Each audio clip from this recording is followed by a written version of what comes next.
آپ ہی سے بھی پوچھ سکتی ہوں، مگر چونکہ میری زندگی برباد کرنے میں آپ کا ہاتھ ہے تو سوال جواب بھی میں آپ ہی سے کروں گی۔ وہ اس کے بے حد قریب کھڑی تھی، مگر شاید انجان تھی، جانے اس میں اتنی ہمت کہاں سے آ گئی تھی جو یوں اس کے سامنے تن کر کھڑی ہو گئی تھی۔ رمیسا آپی، ابان لفظ آپی کو ذرا لمبا کھینچتا زور سے ہنس پڑا تھا۔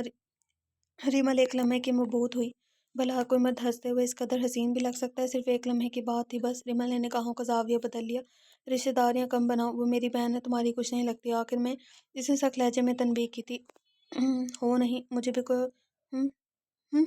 مجھے بھی کوئی شوق نہیں ہے۔ کل شام کی اس کی باتوں کا اثر تھا، اس جلن کا شدید احساس کہ اس کے منہ سے پھسل گیا۔ تو پھر یہاں کیا لینے آئی ہو؟ ہاں، وہ جو کب سے اسے برداشت کرتا تھا، اس کے اس انداز پہ کھڑے ہو کر جنونی انداز میں اپنی فولادی بازو میں جکڑ لیا تھا۔ آپ جانتے ہیں میں کیا لینے آئی ہوں؟ ریمل اپنے آپ کو چھڑواتی اس کی انتہائی سخت گرفت میں سسک اٹھی تھی۔ ابان نے اسے چھوڑنے کی بجائے مزید قریب کر لیا۔ وہ نازک سی پلاسٹک کی گڑیا کی طرح اس کے بازو میں جیسے چرمرا کر رہ گئی تھی۔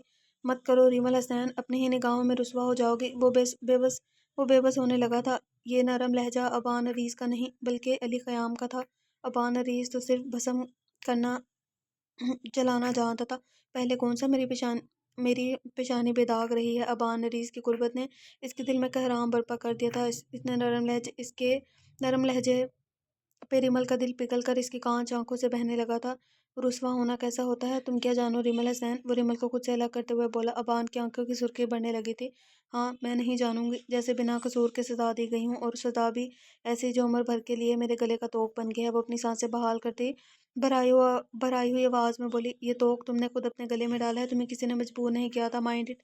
ابان نے جیسے اسے یاد دہانی کروائی تھی۔ یہاں سے چلی جاؤ، نہیں چاہتا کہ میں کچھ ایسا کہہ دوں جو تمہیں یہاں کھڑے کھڑے ذلت کی پستیوں میں دھکیل دے۔ ابان نے اپنی دائیں ہاتھ کی مٹھی کو بھینچ کر خود پر ضبط کیا تھا۔ بہتی آنکھوں سے وہ ایک یک ٹک ابان عریض کو دیکھ رہی تھی، جس کے ہونٹ سختی سے ایک دوسرے میں پیوست تھے۔ جب وہ اپنی جگہ سے ٹس سے مس نہ ہوئی تو ابان نے اسے ایک طرف دھکیلتا کمرے سے باہر نکل گیا۔ وہ یوں ہی کارپٹ پہ دہہ گئی تھی۔ مزید کیسی ذلت رہ گئی ہے ابان عریض جو مجھے بھی سہنی ہے؟ وہ سسک اٹھی تھی۔ آج صالحہ کی موت ہوئے 10 دن بیت گئے تھے۔ پہلے ریمل اور اب صالحہ کی خودکشی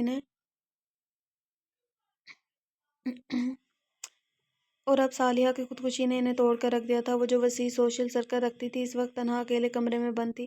آہت کی نفرت نے انہیں پاگل سا کر دیا تھا۔ ان کے ہاتھ میں موجود پرچے نے پھڑپڑا کر کسی پر کیے گئے ظلم کا نوحہ کیا تھا۔ ان کی خالی ویران نظریں ایک بار پھر اس تحریر پر ڈورے ڈالنے لگیں۔ میں تھک گئی ہوں ماما، اب ہمت نہیں ہے اس بوجھ کے ساتھ، اس گناہ کے ساتھ جینے کی جو دانستگی میں آپ کے ساتھ مل کر مجھ سے ہو گیا۔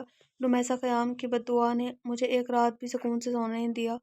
5 سالوں میں پل پل مری ہوں۔ ضمیر کے کوڑوں نے رات کے اندھیرے میں میرے وجود کو نیلو نیل کیا ہے۔ مجھے معافی نہیں ملی، مجھے معافی مل بھی نہیں سکتی، کیونکہ میں خود اپنے آپ کو معاف نہیں کرنا چاہتی۔ اسی لیے میں اپنے لیے سزا خود تجویز کی ہے، حرام موت کو گلے لگا لیا۔ عالیہ بیگم میں مزید پڑھنے کا یارانہ نہیں رہا تھا۔ انہوں نے اس خط کو یوں پھینکا جیسے وہ سام بچھو۔ عالیہ بیگم نے کانپتے ہاتھوں سے اپنے سر کے بال نوچ ڈالے۔ مکافات عمل تو کب کا شروع ہو چکا تھا۔ زباریہ بی بی، ابان صاحب آ گئے۔ ملازمہ کی اطلاع پہ زباریہ کی دھڑکنیں بڑھ گئی تھیں۔ نصرت بیگم نے آج مسٹر اینڈ مسز ابان عریض کو لنچ پر انوائٹ کیا تھا۔ وہ باہر آئی تو پہلی نگاہ ابان کے پہلو میں بیٹھی ریمل کی خوبصورت اور دلکش شراپے پر پڑی تھی۔ وہ نصرت بیگم کی کسی بات کا جواب دیتی دھیمے سے مسکرا رہی تھی۔ بلا شبہ وہ حسین لڑکی تھی، اور اسے یہ ماننے میں ذرا قباحت نہیں تھی کہ ابان عریض کی چوائس ہمیشہ سے لاجواب رہی ہے۔ رمیسا نے بتایا تھا ریمل اور ابان کی لو میرج تھی۔ اس کے دل میں ہوک سی اٹھی، آنکھیں بھیگ گئی۔ وہ 6 ماہ میں اس کا سب کچھ لے گئے تھے۔ زباریہ اور ابان نے ایک ساتھ کالج یہ پاسٹ چل رہا ہے، ماضی۔ زباریہ اور ابان نے ایک ساتھ کالج پڑھا تھا۔ ابان مزید تعلیم کے لیے ملک سے باہر چلا گیا تو زباریہ نے بھی اس کے ساتھ جانے کا فیصلہ کر لیا تھا۔ ابھی وہ کچھ عرصے ہی وہاں رہا تھا جب اس کو سب کچھ چھوڑ کر واپس آنا پڑا۔ زباریہ یہ بھی آ جاتی اگر اس کے بھائی نے اسے یہ بے وقوفی کرنے دی ہوتی تو سالوں سے وہاں مقیم تھا، پھر سب کچھ اچھا تھا۔ وہ اور ابان عریض اکٹھے تھے، بس درمیان میں آنے والے 6 ماہ اس کا سب کچھ لے گئے تھے۔ شجاع کا بیٹا پیدا ہوا تو شجاع نے نصرت بیگم کو اپنے پاس بلایا۔ نصرت بیگم کی طبیعت ایسی نہیں تھی کہ وہ سفر کر پاتی۔ ڈاکٹر نے انہیں سختی سے سفر کرنے سے منع کیا، اس لیے مجبوراً زباریہ کو جانا پڑا تھا۔ اور اب جب وہ واپس آئی، اس کو کسی دل سوز دل خراش خبر سننے کو ملی۔ ابان عریض کسی اور کا ہو گیا ہے۔ ابان عریض کسی اور کی زلف کا اسیر تھا۔ کاش وہ نہ جاتی، کاش اس نے شجاع کو منع کر دیا ہوتا، کاش اس نے ماما کی بات نہ مانی ہوتی۔ اس کی زندگی میں کتنے ڈھیر سارے کاش رہ گئے تھے۔ ابان عریض اس کا نہیں رہا تھا، اس کو وہ دل کی گہرائیوں سے چپتی آئی تھی، پوچھتی آئی تھی سوری۔ یہ تو طے ہوا ابان عریض، مجھے تم بن جینا نہیں۔ اس نے قلب سے سوچا تھا اور آنکھوں کو اپنے اندر اور اپنی آنکھوں سے آنسوؤں کو اندر اتارا تھا۔ محبت روگ ہے جانا، اس کو مشکل ہے پانا، مشکل ہے نبھانا، محبت روگ ہے جانا۔ کب کس نے کہا خوش ہوں میں، محبت ہو جانے کے بعد اس کا کھو دینا اور عمر بھر کا رونا، محبت روگ ہے جانا۔ وہ ہنستے ہنستے آنکھوں کا بھر آنا، محبت روگ ہے جانا۔ وہ تیری یاد کا دل میں بسیرا کرنا، وہ میرا تڑپ تڑپ کر رونا، محبت روگ ہے جانا۔ اب آپ یہ خود پڑھ لیجئے گا۔ محبت روگ ہے جانا، محبت روگ ہے جانا۔ کھانے کے بعد قہوے کا دور چلا تھا۔ قہوہ پیتے ہی ابان اپنے کرائے پر بندی ریسٹ واچ کو دیکھتے اٹھ کھڑا ہوا، ساتھ ریمل بھی۔ تمہاری بیوی بہت پیاری اور نازک سی ہے ابان، اللہ تم دونوں کی جوڑی سلامت رکھے اور جہاں بھر کی خوشیاں نصیب کرے۔ نصرت بیگم نے ریمل کو اپنے ساتھ لگاتے ہوئے کہا۔ ابان کی نظریں ریمل کے چہرے پر سجے رنگوں پر ٹھہر سی گئی تھی، وہ سمجھ نہیں پا رہے تھے یہ رنگ ضبط کے تھے یا تکلیف کے۔ نصرت بیگم نے اپنی کلائی سے ایک سونے کا کنگن اتار کر ریمل کو پہنانا چاہا، جس پر اس نے گھبرا کر مدد طلب نظروں سے ابان کی طرف دیکھا جو پہلے سے اسے دیکھ رہا تھا، پھر اس کی مشکل آسان کرتے ہوئے بولا، آنٹی اس کی کیا ضرورت ہے، آپ رہنے دیں۔ ابان تم کچھ نہیں بولو گے، یہ میرا اور ریمل کا معاملہ ہے۔ انہوں نے ابان کو جھڑکا جس پر وہ خاموش ہو گیا تھا۔ زباریہ بس خاموش تماشائی بنی ہوئی تھی، مگر اندر طوفان برپا تھا، اس کا ضبط بکھر رہا تھا۔ زباریہ کا دل چاہا وہ خود کہیں غائب ہو جائے یا ریمل کو ابان عریض کے پہلو سے غائب کر دے۔ گھر واپسی پر وہ پہلے سے بھی زیادہ خاموش تھی۔ ابان نے ایک نظر اسے دیکھنے کے بعد نے کہا ونڈو اسکرین پر جما دی تھی۔ شہریار نے بے بسی سے روتے ہوئے رمیسا کو دیکھا، کاش وہ اس پہ حق رکھتا تو اس کے یہ آنسو اپنے لبوں سے چن لیتا، اس کے سسکتے وجود کو اپنی مضبوط باہوں کا سہارا دیتا، اسے سمیٹ لیتا، مگر وہ ظالم لڑکی اسے کوئی حق دینے کو تیار ہی نہیں تھی۔ رمیسا مت روئیں ایسے، وہ یہ نہیں کہہ سکتا تھا، ایسے مت رو، تمہارے رونے سے میرے دل کو تکلیف ہو رہی ہے، میرے دل میرے اختیار سے باہر ہو رہا ہے، مگر ہائے رے وقت کی ستم ظرفی، وہ بالکل ٹھیک ہے۔ گولی بس کندھے کو چھو کر گزری، اسے سمجھ نہیں آ رہی تھی کہ وہ کیسے اسے دلاسا دے۔ شہریار بھائی، واقعی کوئی خطرے کی بات تو نہیں ہے نا؟ اس نے اپنے لہجے کو حتی الامکان متوازن رکھنے کی کوشش کی تھی۔ وہ رمیسا کی طرح رو نہیں رہی تھی، بلکہ اضطرابی انداز میں ہاتھوں کی انگلیاں چٹکا رہی تھی۔ شہریار نے معصومیت اور خوبصورتی کے پیکر کو دیکھا اور بے ساختہ اسے ابان عریض پر رشک آیا تھا۔ وہ تھا ہی ایسا کہ ریمل حسنین جیسی لڑکی ڈیزرو کرتا، کوئی خطرے والی بات نہیں، وہ بالکل ٹھیک ہے۔ شہریار نے تسلی دی، میں بھی آپ کے ساتھ چلوں گی۔ رمیسا اس کے ساتھ جانے پہ تیزی سے کھڑی ہوتی بے سے بولی، نہیں، ابان نے سختی سے منع کیا ہے کہ آپ دونوں میں سے کوئی ہاسپٹل نہیں آئے گا، آپ لوگ پریشان نہیں ہو، وہ شام تک ڈسچارج ہو کر گھر آ جائے گا، اور ویسے بھی میں اور زباریہ اس کے پاس ہیں۔ ابان عریض زخمی ہوا اور رمیسا کا دل پریشان نہ ہو، ایسے کیسے ہو سکتا ہے؟ بس کرو یار رومی، اور کتنا روگی، پہلے زباریہ اور اب تم۔ دریا بہانے کا ارادہ ہے کیا تم لوگوں کا؟ وہ گھر آیا تو رمیسا اس کے گلے لگے پھوٹ پھوٹ کر رو رہی تھی۔ وہ خوف سے بولا۔ ریمل ایک جانب خاموشی سے کھڑی تھی۔ ابان کے کہنے پر ریمل نے بے ساختہ زباریہ کی طرف دیکھا، جس کی آنکھیں بس برسنے کو تیار تھیں۔ ریمل نے نوٹ کیا تھا، وہ جب بھی ابان کی طرف دیکھتی تو ایسا لگتا جیسے آخری بار دیکھ رہی ہو۔ ریمل کو اس کا دیکھنا بہت عجیب لگتا تھا۔ ابان عریض کو دیکھتے ہوئے اس کی آنکھوں میں حسرت ہوتی تھی، کچھ خاص کھو دینے کا گہرا ملال۔ تم ایسے کام ہی نہیں کیا کرو جو مجھے رونے پر مجبور کر دے، مجھے تکلیف دے۔ رمیسا ابھی بھی سوں کر رہی تھی۔ ابان اسے دیکھتے ہوئے ہنس پڑا، ٹھیک ہے، آئندہ احتیاط کروں گا، فی الحال مجھے نیند آ رہی ہے، میں سونا چاہتا ہوں، شاید میڈیسن کا اثر تھا، وہ گنوت والی آواز میں بولا تھا۔ اور سنو، پھپھا کو کچھ مت بتانا، وہ خام کا پریشان ہو جائیں گی۔ رمیسا کے ساتھ چلتے ہوئے ابان نے کہا تو اس بات میں سر ہلایا اور پیچھے وہ اکیلی رہ گئی تھی۔ وہ کیوں اپنا اور زباریہ کا موازنہ کر رہی تھی؟ زباریہ بختیار اس کی دوست تھی اور ریمل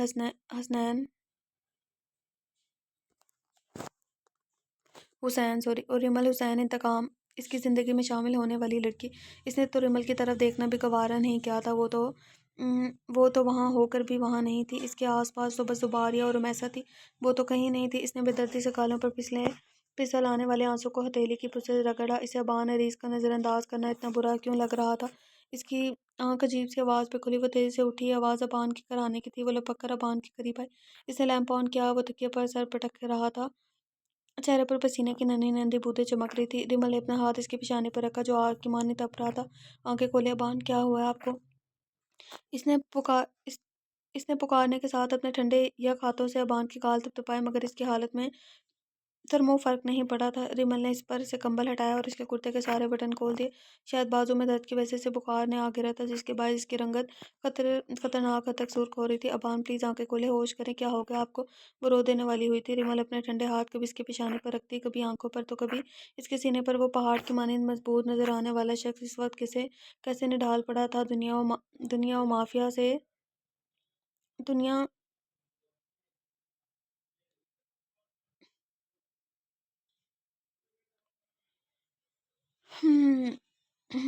دنیا اور مافیا کے دنیا اور مافیا کی دنیا سے تعلق رکھنے والا وہ شخص ایسے نڈھال پڑا تھا۔ اس کو فوراً رومیسا کا خیال آیا۔ وہ اٹھ کر جانے ہی لگی تھی تبھی ابان نے اس کا ہاتھ پکڑ لیا اور اپنے جلتے سینے پر رکھ دیا۔ وہ بہت جلن ہے، گھٹن ہے یہاں ریمل، وہ آہستہ آواز میں بڑبڑایا تھا۔ ابان نے اس کے دوسرے ہاتھ کو اپنے گرفت میں لے لیا۔ وہ بخار کی شدت کو اس کے سینے کی حدت سے محسوس کر سکتی تھی۔ ریمل تقریباً اس پر جھکی ہوئی تھی اور اس کی بڑبڑاہٹ کو آسانی سن رہی تھی۔ آگ ہے ہر طرف اور یہ آگ مجھے جلا رہی ہے ریمل۔ اس کا غمگین خوبصورت لہجہ ریمل کا دل دھڑکا گیا تھا۔ وہ اسے ہمیشہ ریمل حسین کہتا تھا مگر اس وقت ہوش کی دنیا سے بیگانہ وہ صرف ریمل کو اپنا درد سنا رہا تھا۔ ریمل کی آنکھوں سے ایک آنسو لڑکا ابان کی گریبان میں جذب ہو گیا۔ اس کے ہاتھوں کی گرفت ریمل کے ہاتھوں پر سخت ہو گئی تھی جیسے اس کے دور جانے کا خوف اس کو کھو دینے کا احساس جان پر گزر رہا ہے۔ یوں مت کریں ابان، ایسے نہیں لیٹیں، اپنی آنکھیں کھولیں پلیز، مجھے ڈر لگ رہا ہے۔ آپ تو بس ریمل حسین کو بھسم کرتے جلاتے ہوئے اچھے لگتے ہیں، دھاڑتے ہوئے کراتے ہوئے، یوں بے بس نہیں۔ وہ رو پڑی تھی۔ وہ کیسی تھی اپنے سیاط کی تکلیف سے اسے رونا آ گیا تھا۔ ابان کی پلکوں میں زرنش ہوئی اور پھر اس نے اپنی سرخ ڈوروں سے سجی آنکھیں واہ کر دی اور اس پہ جھکی رو رہی تھی۔ کتنی دیر ابان اس کی بند آنکھوں سے ٹوٹے موتی دیکھتا رہا جس کے آنسوں سے اس کا چہرہ بھیگ رہا تھا۔ پانی اس کے گلے میں جیسے کانٹے اگ گئے تھے۔ ریمل نے پھرتی سے گلاس میں پانی اڈیلا اور بمشکل اس کا سر اوپر کر کے گلاس کے لبوں سے لگایا۔ پانی پیتے ہی وہ دوبارہ اسی پوزیشن میں واپس لیٹ گیا تھا۔ سائڈ ٹیبل پر میڈیسن رکھی ہے، ان میں سے پین کلر ہے، وہ دے دو۔ ابان کے کہنے پر ریمل نے پین کلر نکال کر اس کی ہتھیلی پر رکھی۔ آپ کو پین زیادہ ہو رہا ہے تو میں رومیسا آپی کو بلا کر لاتی ہوں، وہ ڈاکٹر کو بلائیں گی۔ اس کے چہرے پر تکلیف کے آثار دیکھتے ہوئے بولی۔ ابان نے بے ساختہ اس کا ہاتھ تھاما اور نفی میں سر ہلایا۔ سر میں شدید درد ہے، اگر برا نہ لگے تو پلیز سر دبا دو۔ ریمل کی ساری جان اس ہاتھوں میں سمیٹ آئی تھی۔ وہ آہستگی سے اس کے سرہانے بیٹھ گئی اور اپنا نازک مخمروطی انگلیاں والا ہاتھ اس کی چوڑی پیشانی پر رکھ دیا اور نرمی سے دبانے لگی۔ جب اسے سکون نہیں آیا تو ابان نے اپنا سر اس کی گود میں رکھ دیا۔ وہ تو جیسے مر گئی تھی۔ وہ پہلی بار کسی مرد کے لمس سے آشنا ہوئی تھی۔ اس کے ہاتھ کپکپا اٹھے اور دھڑکنیں بے ہم ہو گئی تھیں۔ دھڑکنوں کا انداز مختلف تھا جس سے ریمل پہلے قطعی انجان تھی۔ ابان عریض اس کی دھڑکنوں کے بڑھتے شور کو سن رہا تھا۔ اس نے ریمل کے رستے کانپتے ہاتھ تھام کر اپنے لبوں سے لگائے تھے۔ بھلا پہلے کب ابان نے اس پر ایسی مہربانیاں کی تھی؟ وہ کہاں آتی تھی؟ ریمل کی آنکھوں کے گوشے نم ہو گئے تھے۔ ریمل اسے دیکھ رہی تھی۔ اس کی رنگت میں گلابی پن جھلکتا تھا جو اس کی صحت مند ہونے کا پتہ دیتا تھا۔ ہر وقت ترتیب سے سیٹ کیے بال اس وقت بکھرے پڑے تھے۔ اس کی کالی سیاہ گھور بولتی آنکھیں بند تھیں اور چہرے پر مکرونانہ تیکھی ناک جو لوگوں کو اس سے بات کرنے سے پہلے ہزار بار سوچنے اور اپنی حد میں رہنے پر مجبور کر دیتی تھی۔ اناپی لب، گھنی مونچھوں تلے دبے ہوئے تھے۔ بلا شبہ وہ بے حد حسین مرد تھا۔ اگر وہ ہوش میں ہوتا تو یقیناً ایسا کرنے کے بارے میں سوچ لینے۔ بخار کی شدت کے باعث وہ مدہوش اور خود سے غافل تھا۔ کچھ دیر بعد وہ گہری پرسکون نیند میں سو گیا لیکن کسی اور کی نیندیں اڑا کر۔ اچھا ہوا وہ کتا خود کیفے کے دار کو پہنچا، ورنہ خود پر حملے کے بعد تو میں نے اس کے ناپاک وجود کی بوٹی بوٹی کر کے چیل کووں کو کھلانی تھی۔ وہ کمرے میں داخل ہوئی تو اسے ابان کا سر پھنکارتا ہوا لہجہ سنائی دیا تھا۔ سچل نواز کی حالت پاگل کتے جیسی ہو رہی ہے۔ اپنے خبیث بیٹے کی موت کا ذمہ دار مجھے سمجھ رہا ہے، مجھے قتل کرنے کی دھمکیاں دے رہا ہے۔ بھول رہا ہے کہ ابان عریض ڈرنے والے نہیں بلکہ ڈرانے والوں میں سے پیدا ہوا۔ ایک لمحے کو خاموش ہو کر اس نے دوسری دوسری طرف کی بات سنی پھر ہنسا تھا۔ ریمل کو اس یک طرفہ گفتگو سے اندازہ ہو گیا تھا کہ وہ خود پر ہونے والے حملے سے متعلق کسی سے ڈسکس کر رہا ہے۔ اس نے آگے بڑھ کے ناشتے کی ٹرے میز پر رکھی جو رمیسا نے اس کے ہاتھ کمرے میں بھیجی تھی۔ وہ اس کے فارغ ہونے کا انتظار کرنے لگی۔ اس نے شاور لیا تھا جس کی وجہ سے اس کے ماتھے پر بکھرے بال سے ابھی بھی پانی ٹپک رہا تھا۔ بہت جلد سچل نواز بھی جیل کی سلاخوں کے پیچھے ہوگا۔ چلو ٹھیک ہے، تم فائل گھر لے کر آنا، باقی ڈسکشن ہم بعد میں کریں گے۔ ریمل کو دیکھ کر اس نے بات سمٹی، موبائل آف کر کے پاکٹ میں ڈالا اور ریمل کے قریب آ رکا۔ رات کی نسبت وہ خاصا فریش لگ رہا تھا۔ کچھ اور چاہیے تو بتا دے میلا۔ وہ مکمل بیوی کے روپ میں ڈھلی ہوئی تھی۔ اس کی بات مکمل ہونے سے پہلے ابان حریص نے اپنا دایاں بازو اس کی کمر میں حائل کر کے خود سے قریب کر لیا اور اسے کچھ بھی سمجھنے سے پہلے اس کے کندھے پر سر رکھ دیا۔ یہ سب لمحوں میں ہوا تھا۔ ریمل کو سنبھلنے کا موقع بھی نہیں ملا تھا۔ بس تم چاہیے ہو۔ اس نے گمگیر سرگوشی ریمل کے کان میں اونڈیلی۔ وہ شدت سی اس کے لمبے چوڑے سراپے میں چھپی کھڑی تھی۔ رات کو تو وہ ہوش میں نہیں تھا مگر اس وقت وہ مکمل ہوش و حواس میں تھا۔ پھر وہ ایسا کیوں کر رہا تھا؟ اس کی یہ مہربانی ریمل کو سمجھ سے باہر تھی۔ شاید رات کی اس کی خدمات نے ابان حریص کے دل میں اس کے لیے نرم گوشہ پیدا کیا تھا۔ کیا ابان کے دل کی دنیا بدل رہی تھی؟ وہ جو اس کی طرف دیکھنا بھی گوارا نہیں کرتا تھا اس وقت اسے کسی قیمتی متاع کی طرح اپنے حصار میں لے رکھا تھا۔ ریمل دور ہونا چاہتی تھی مگر ابان کا حصار اس کے گرد سخت تر ہو گیا تھا۔ وہ اس کے اس قدر قریب تھا کہ ریمل کی اتل پتل ہوتی سانسیں اور دھڑکنوں کو اپنے سینے میں مدغم ہوتا محسوس کر رہا تھا۔ رات ریمل کی حیرانگی چہرے پر اترے رنگ اور آخر میں آنکھوں کی نمی نے نہ چاہتے ہوئے بھی ابان حریص کو ڈسٹرب کر دیا تھا۔ وہ سمجھ رہی تھی ابان نے اس کے ہاتھوں کو مدہوشی میں اپنے لبوں کا لمس بخشا ہے مگر نہیں، دل نے بے ساختہ اسے ڈپٹا تھا اور کہا کہ ریمل حسین مظلوم ہے، وہ اس کے ساتھ بہت زیادہ غلط کر چکا ہے۔ اور پھر جب تک نیند نے اسے اپنے آغوش میں نہیں لیا ابان کو اپنے چہرے پر اس کی نظروں کی تپش محسوس ہوتی رہی۔ اس کا دل چاہا وہ ریمل حسین کو اپنے حصار میں قید کر لے مگر انا آڑے آ گئی تھی۔ اور یہ انا ہی ہے جو اچھے بھلے رشتوں کی خوبصورتی کو مدھم کر دیتی ہے۔ ہم انمول رشتوں کو کھو دیتے ہیں اور ہمیں احساس تک نہیں ہوتا۔ دروازے پر دستک ہوئی اور طلسم ایک چھناکے سے ٹوٹا۔ ریمل اس سے تیزی سے الگ ہوئی اور بنا اس کی طرف دیکھے واش روم میں بند ہو کے آنے والی زباریہ تھی۔ ابان نے لب پیچھے واش روم کے بند دروازے کو دیکھا اور زباریہ کی طرف متوجہ ہوا۔ شہریار کے گلا کنگھانے پر رمیسا کے ہاتھ سست پڑ گئے تھے اور ہلکی سی زرنش ہاتھوں میں اتر آئی تھی۔ اس نے چہرہ گھما کر پیچھے دیکھا، شہریار اسے ہی دیکھ رہا تھا۔ شہریار کو دیکھ کر رشیدہ کچن سے نکل گئی تھی۔ کچھ چاہیے تھا آپ کو؟ میں بس یہ ٹرالی ڈرائنگ روم میں بھیج رہی تھی۔ پوچھتے ساتھ اس نے وضاحت بھی کی تھی۔ ہاں، تم اپنا آپ مجھے سونپ دو اور اس کے علاوہ اور کچھ نہیں چاہیے مجھے۔ نہیں، آج موقع ملا تو سوچا آپ سے پوچھ لوں، مجھے ٹکرانے کی کیا وجہ ہے؟ وہ کہنا کچھ اور چاہتا تھا مگر کہہ کچھ اور گیا۔ اس کی بات پہ رمیسا کی آنکھیں حیرت سے پھیل گئی۔ میں نے کب ٹکرایا آپ کو؟ وہ کنگ ہوئی۔ شہریار کی اس پر یہ ایکٹنگ آگ لگا گئی تھی۔ میرا پرپوزل ریجیکٹ کر دیا آپ نے اور پوچھ رہی ہیں کب ٹکرایا آپ نے مجھے؟ مجھ میں کیا کمی ہے رمیسا خیام؟ کیا تم ایکسپلین کرو گی؟ وہ ایک دم آپ سے تم پر آیا تھا۔ رمیسا کے لیے بولنا مشکل ہو گیا تھا۔ کمی آپ میں نہیں مجھ میں ہے شہریار۔ میں آپ کے قابل نہیں ہوں، بلکہ میں تو کسی کے قابل بھی نہیں ہوں، یہ بات آپ بھی جانتے۔ وہ منہ پر ہاتھ رکھے سسک اٹھی۔ شہریار کے دل کو تکلیف پہنچی تھی۔ مجھے تمہارے ماضی سے کچھ لینا دینا نہیں ہے۔ میں یہ بھی نہیں جانتا کہ تم کسی کے لائق ہو یا نہیں۔ میں بس یہ اتنا جانتا ہوں کہ اگر تم میری نہیں ہوئی تو میری زندگی کے رنگ پھیکے پڑ جائیں گے۔ اور یہ یاد رکھنا رمیسا، تم نہیں تو کوئی نہیں، میں کبھی شادی نہیں کروں گا کسی دوسری لڑکی سے کیونکہ میری پہلی اور آخری محبت تم ہو رمیسا خیام۔ اس کے کانوں میں سحر پھونک کر جا چکا تھا اور رمیسا کو اپنا دل سنبھالنا مشکل ہو گیا تھا۔ کالے سیاہ بادلوں نے آسمان کو ڈھکا ہوا تھا، وہ بس کسی بھی لمحے برسنے کو بےتاب تھے۔ ہوا کے یک بستہ جھونکے کچھ دیر بعد اسے تھرتھرانے پر مجبور کر رہے تھے مگر وہ ڈھیٹ بنی کھڑکی کھڑی رہی۔ تبھی اس کے پیچھے قدموں کی چاپ ابھری اور اس کے قریب آ کر رکی۔ یہاں مت کھڑی ہو، ٹھنڈ لگ جائے گی۔ ابان کے آواز پر وہ چونکی ضرور تھی لیکن مڑی نہیں تھی۔ بہت ڈھیٹ ہوں، اس ٹھنڈ سے نہیں مروں گی، وہ خود اذیتی سے بولی۔ ابان کو وہ بہت اداس اور ملوم دکھائی دی۔ وہ اس کے پہلو میں آ کھڑا ہوا اور ٹیرس کی گرل پر اپنے ہاتھ لٹکا دیے۔ ریمل نے صرف سویٹر پہن رکھا تھا اور سویٹر کے ساتھ کا باریک دوپٹہ اوڑھ رکھا تھا جبکہ ابان جیکٹ کے علاوہ گرم چال پہنے ہوئے تھا۔ ڈھیٹ کا پتہ نہیں مگر یہ غضب کی سردی تمہارا بہت کچھ بگاڑ لے گی۔ اس کے نازک سراپے پر ایک گہری نظر ڈال کر بولا۔ اس کے لہجے میں مسکراہٹ کا عنصر شامل تھا۔ ریمل نے چہرہ گھما کر اس کی طرف دیکھا۔ براؤن مردانہ چادر کندھوں پر ڈالے اس عام سے حلیے میں بھی وہ شاندار لگ رہا تھا، ایک مکمل اور چھایا ہوا مرد۔ ریمل کے دیکھنے پر جھک کر ریمل کے دیکھنے پر جھک کر اس کی آنکھوں میں دیکھنے لگا تو ریمل نے بے ساختہ نظریں چرا لی، لیکن وہ دل کی اس بے معنی پر شدت تھی۔ اس کا نظر انداز کرنا ریمل کو برا لگا تھا، اور اب جب کہ وہ اسے اہمیت دے رہا تھا تو ایک انجانے خوف نے اسے اپنی لپٹ میں لے لیا تھا۔ اس کی پلکیں نم ہونے لگی۔ تم رو رہی ہو؟ ابا نے اس کے کندھے پہ ہاتھ رکھ کے اس کا رخ اپنی جانب موڑا۔ ریمل کے ہونٹ کافی دیر سردی میں کھڑے رہنے کی وجہ سے نیلے پڑ گئے تھے اور نازک اور ناک سرخ ہو رہی تھی۔ ابا نے پوچھا تو وہ بھگ کر رو دی۔ مما یاد آ رہی ہیں آہت بھائی؟ آنسوں کی یلغار کے باعث وہ بات مکمل نہیں کر پائی۔ ابا نے خاموشی سے اسے تھام کر اپنے قریب کیا اور اس پر اپنی چادر اڑا دی، یوں کہ ایمل مکمل اس میں چھپ گئی تھی۔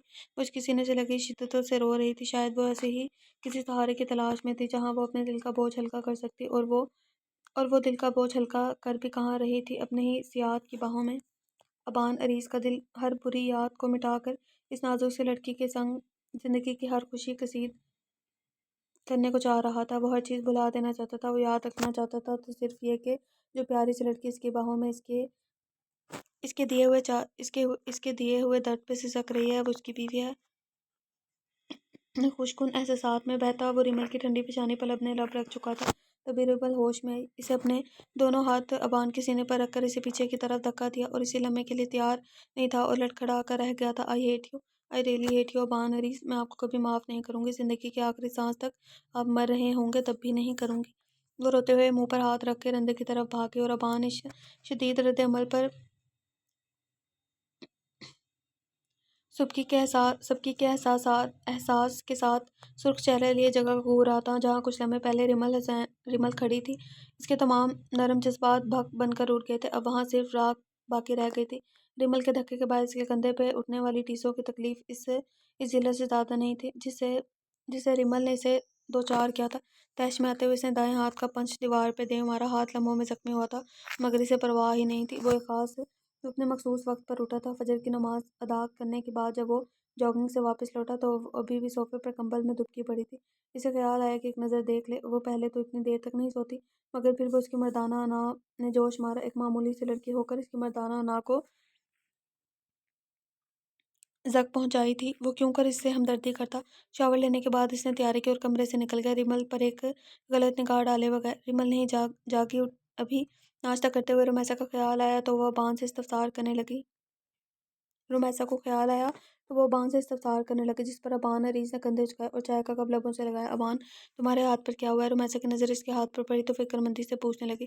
شاید کوئی الرجی ہو گیا، وہ لاپرواہی سے بولا اور اسے کیا بتاتا۔ ریمل کا غصہ اس نے خود پر نکالا تھا۔ سیاہ بادلوں کی یلغار میں دائیں ہاتھ کی پشت پر جگہ جگہ سے اسکن اتری ہوئی تھی اور اب وہاں ریڈ کلر کے سٹاپ بنے ہوئے تھے۔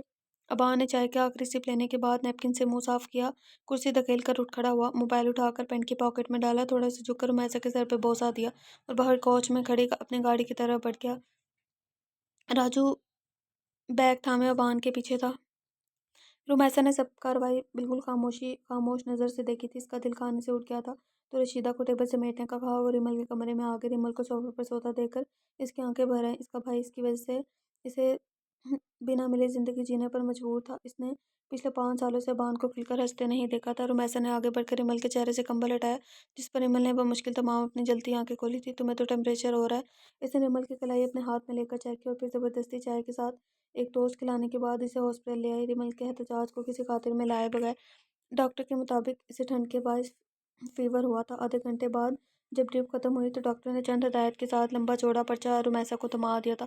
اب کیسا فیل کر رہی ہو؟ رومیسا نے اس کی پیشانی پر ہاتھ رکھ کر چیک کیا کرتے ہوئے پوچھا، جس پر ریمل نے آہستگی سے سر اس بات میں ہلایا، ننھی سی تو تمہاری جان ہے، خیال رکھا کرو۔ رومیسا نے اس کی کمر میں بازو حائل کرتے ہوئے کہا، جس پر ریمل جھپک گئی۔ ایسا ہی کچھ کل ابان عریض کی نظریں کہہ رہی تھی۔ وہ اپنی گاڑی تک پہنچی ہی تھی جب ریمل کی نگاہ سامنے میڈیکل اسٹور پر کھڑے احد پر پڑی تھی۔ بھائی، رومیسا نے اس کی نظروں کے تعاقب میں دیکھا تو ساکت رہ گئی۔ اس کی رنگت پل میں پیلی پڑ گئی تھی۔ ریمل بے تابانہ احد کی جانب لپکی۔ تب تک احد بھی اسے دیکھ چکا تھا۔ ریمل دوڑتی ہوئی احد کے سینے سے لگی۔ اس کی حالت بھیڑ میں گم بچے جیسی تھی جسے کوئی اپنا مل گیا ہو۔ تبھی احد کی نظریں ساکت کھڑی رومیسا پر پڑی تو جیسے وقت کی گردش تھم گئی ہو۔ اتنے سالوں میں کچھ بھی فرق نہیں پڑا تھا۔ وہ پہلے کی طرح ہی کھلتا گلاب تھی۔ وہ ایک دم ہوش میں آئی، لرزتے کانپتے ہاتھوں سے گاڑی کا دروازہ کھولا اور تیزی سے اندر بیٹھ گئی۔ ڈرائیور، گاڑی چلاؤ جلدی۔